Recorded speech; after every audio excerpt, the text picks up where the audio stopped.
Cori Bush today again defending her campaign's payments to her husband and other security guards, saying an investigation by the Federal Election Commission has cleared the campaign of any wrongdoing.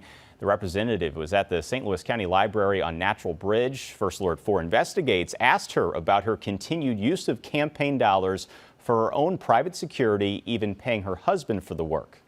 We followed the guidelines that's put in place by the House of Representatives and the Federal Election Commission. And so if people notice, we did not stop with private security because we knew we weren't doing anything wrong. But I have actual threats where people there have been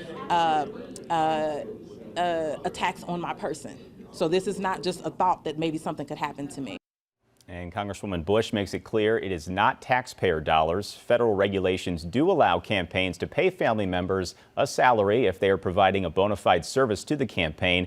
Now, some people have criticized the Congresswoman, calling her hypocritical for her push to defund the police. She calls those smear campaigns. We have asked for documentation from the FEC investigation, and we are still waiting to hear back.